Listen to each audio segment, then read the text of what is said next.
الحمد لله نحمده ونصلي على رسوله الكريم أما بعد فأعوذ بالله من الشيطان الرجيم بسم الله الرحمن الرحيم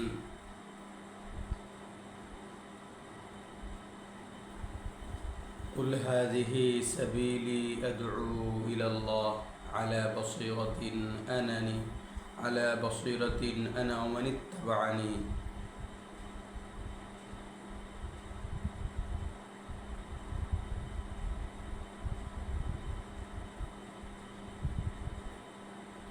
وقال رسول الله صلى الله عليه وسلم بما رحمة من الله لنت لهم ولو كنت فظا غليظ القلب لانفضوا من حولك فاعف عنهم واستغفر لهم وشاورهم في الأمر فإذا عزمت فتوكل على الله إن الله يحب المتوكلين وقال رسول الله صلى الله عليه وسلم إن من حسن الإسلام المرء تركه ما لا يعني আলহামদুলিল্লাহ আল্লাহ পাকের দরবারে আল্লাহ কোটি শুকরিয়া যে মহান রব্বুল আলামিন আমাদেরকে বর্তমান মুসলিম উম্মাহর সংকট মোকাবেলায় হীন হায়াতে দুনিয়াতে রেখেছেন। সংকট মোকাবেলায় কিছু কথা বলার, কিছু নিঃশ্বাস দিয়ে সহযোগিতা করার, কিছু সেকেন্ড দিয়ে এই পৃথিবীর 800 কোটি মানুষকে সঠিক পথ দেখানোর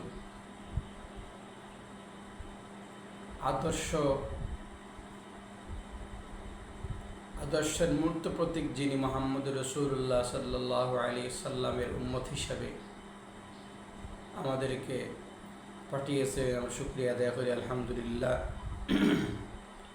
প্রিয় বন্ধুরা, আমরা আজকে পৃথিবীতে আছি, কালকে থাকবো না, এটাই চিরসত্য, এটাই আল্লাহ পাকের নির্ধারিত নিয়ম। আমি আজকে আপনাদের সামনে কোরআন সুন্নাহর আলোকে দায়ীদের গুণাবলী, আমরা যে বিভিন্ন সংগঠন থেকে রাসূল পাক সাল্লাল্লাহু আলাইহি সাল্লামের দ্বীনের দাওয়াত দিচ্ছি, সেই গুণাবলী নিয়ে এবং আমরা যারা এই দায়ী আল্লাহর জন্য অনুপরমাণু পরিমাণ হলেও কাজ করার চেষ্টা করছি নিজের হায়াত থেকে, নিজের নিঃশ্বাস দিয়ে, সেই গুণাবলী সম্পর্কে কিছু বলার চেষ্টা করব। আল্লাহ পাক আমাদের সবাইকে সুস্থ রাখুন, ঈমানের সাথে রাখুন, আমিন।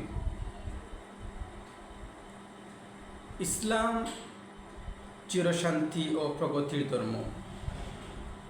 মানুষকে ইসলামের কল্যাণের পথে আহ্বান করতে মহান আল্লাহ যুগে যুগে অনেক নবী রাসূল প্রেরণ করেছেন।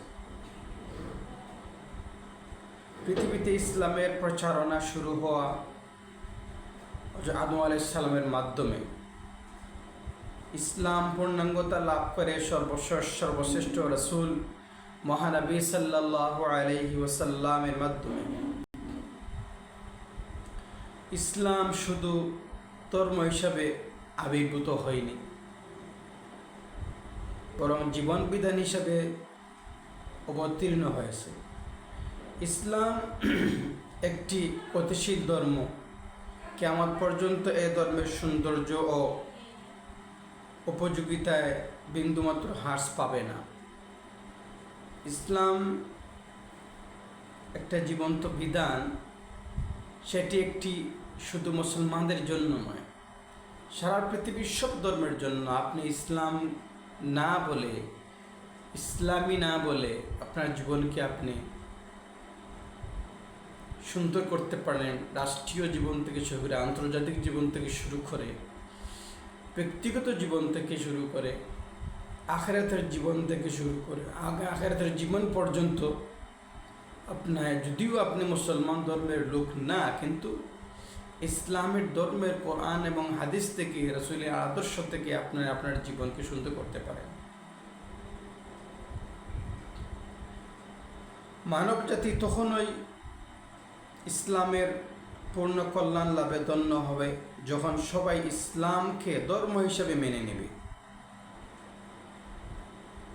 এর আদেশ নিষেধ জীবনের প্রতিটি ক্ষেত্রে যথাযথভাবে পালন করবে।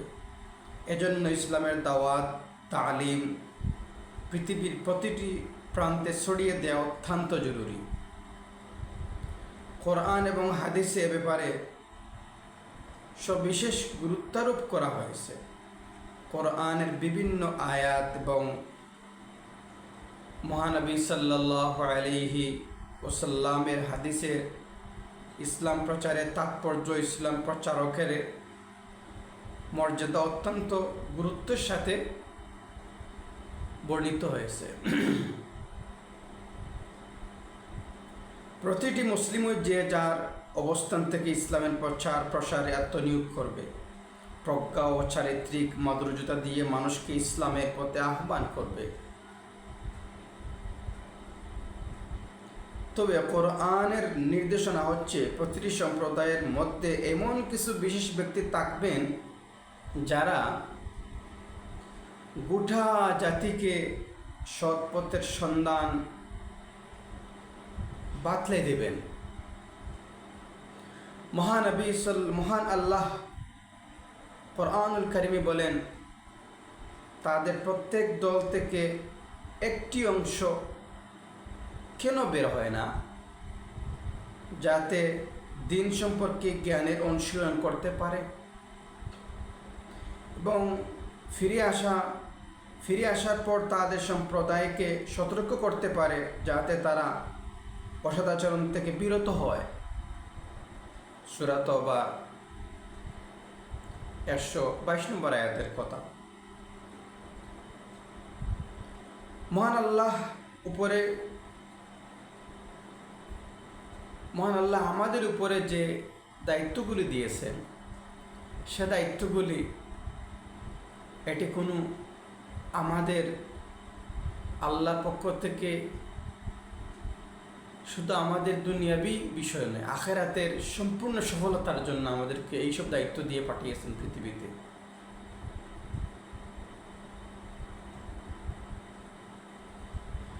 ইসলামের পথে আহ্বানকারী বা ইসলাম প্রচার প্রসারের মহান কাজে নিয়োজিত ব্যক্তি হওয়ার নির্দেশ প্রদান করেছেন, যেহেতু কওমের একটা অংশকে দাওয়াতের দায়িত্ব দেওয়া হয়েছে, তাই দিনের গভীর জ্ঞান থাকা তাদের অত্যন্ত অপরিহার্য। এই যে আগের আয়াতটি আমি পড়েছি, খুবই গুরুত্বপূর্ণ, স্পষ্ট নির্দেশ দেওয়া হয়েছে যে দিনের পণ্ডিত্য অর্জনের পাশাপাশি চারিত্রিক কিছু গুণাবলী অর্জন দায়ের জন্য অত্যন্ত জরুরি। আমরা যারা বিভিন্ন সংগঠন বলেন, বাংলাদেশ আঞ্জুমানে আল ইসলাম বাংলাদেশ, আঞ্জুমানে তালামাজ ইসলামিয়া সহ যারা অন্যান্য দলে আছি, সেই গুণাবলীগুলো আমাদের মধ্যে যতক্ষণ পর্যন্ত অবস্থান না করছে, আমাদের চারিত্রিক চলাফেরা মাথার টুপি থেকে পায়ের পাতা পর্যন্ত আমরা দায়িত্ব পালন করতে পারবো না, আমাদের সংগঠনের অবস্থান পরে নিয়ে আসতে পারবো না।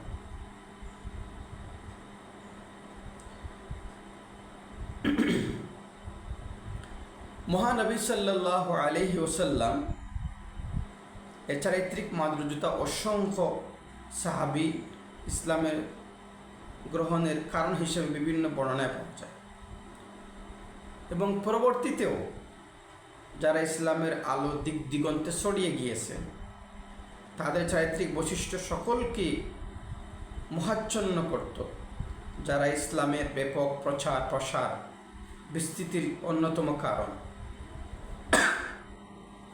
বর্তমান সময়ে আমাদের দিন প্রচারের অন্যতম মাধ্যম ওয়াজ মাহফিল বা ধর্মীয় সভা।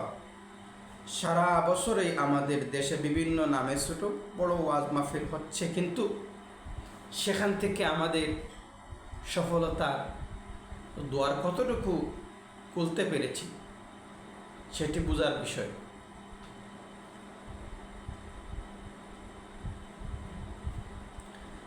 সফলতার দুয়ার খুলতে হলে আমাদেরকে অবশ্যই দেখতে হবে, শুনতে হবে, বুঝতে হবে এবং আমাদের মধ্যে কিছু গুণাবলী অবস্থান করাতে হবে।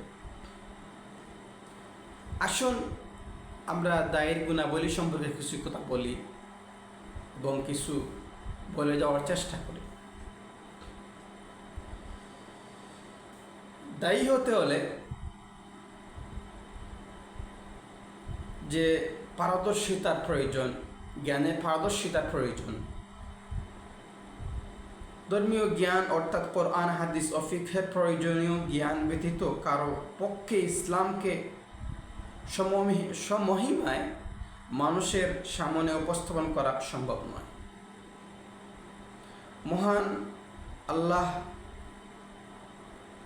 মহানবী সাল্লাল্লাহু আলাইহি ওয়াসাল্লামের উপর সর্বপ্রথম অবতীর্ণ করেন ইকরা, অর্থাৎ তুমি পড়ো। এর মাধ্যমে মহান আল্লাহ সকল দায়ীকে এই বার্তাই দিয়েছেন যে দাওয়াতের কার্যক্রম পরিচালনা করতে হলে পড়তে হবে। প্রতিদিন একটি রুটিন থাকতে হবে, প্রতিদিন একটি দাওয়াত দেওয়ার জন্য চেষ্টা করতে হবে, প্রতিদিন, প্রতিনিয়ত, এবং মরণ জীবন পর্যন্ত আমাদেরকে চেষ্টা চালাতে হবে। দাওয়াতের কার্যক্রম যেগুলি আছে পরিচালনা করতে হলে অবশ্যই দিনের গভীর জ্ঞান অর্জন করতে হবে। নবীগণকে মহান আল্লাহ প্রথমেই ধর্মীয় জ্ঞানের পারদর্শী করার পর দাওয়াতি দায়িত্ব পালনের নির্দেশ দিয়েছেন। যেমন হযরত ইউসুফ আলাইহিস সালামের ব্যাপারে কোরআনে উল্লেখ আছে, কুল হাযিহি সাবিলি আদউ ইলাল্লাহ আলা বাসীরাতিন আনা ওয়া মান ইত্তাবা'আনি। সূরা ইউসুফের 108 নম্বর আয়াত। বলুন, এটাই আমার পথ, আল্লাহর পথে আহ্বান জানাচ্ছি আমি আমার অনুসারীরা স্পষ্ট জ্ঞানের মাধ্যমে। তাই আমাদের স্পষ্ট জ্ঞান থাকতে হবে। বর্তমান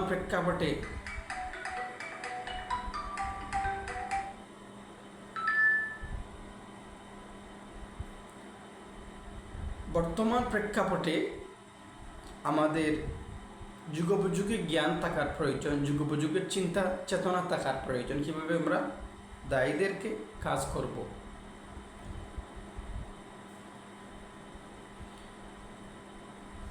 দেখেন, চারিত্রিক মাধুর্যতাও একটি গুরুত্বপূর্ণ বিষয় দাওয়াতের ক্ষেত্রে। আপনি যখন আপনার করে দাওয়াত দেবেন, আপনার গ্রামে দাওয়াত দেবেন, আপনার ওয়ার্ডে দাওয়াত দেবেন, আপনার ইউনিয়নে দাওয়াত দেবেন, আপনার জেলায় দাওয়াত দেবেন, আপনার বিভাগের দায়িত্বশীল হবেন, আপনার উপরে আল্লাহ পক্ষ থেকে প্রচুর দায়িত্ব হয়ে গেল। সে দায়ভারটা আপনাকেই নিতে হবে, চেষ্টা করতে হবে।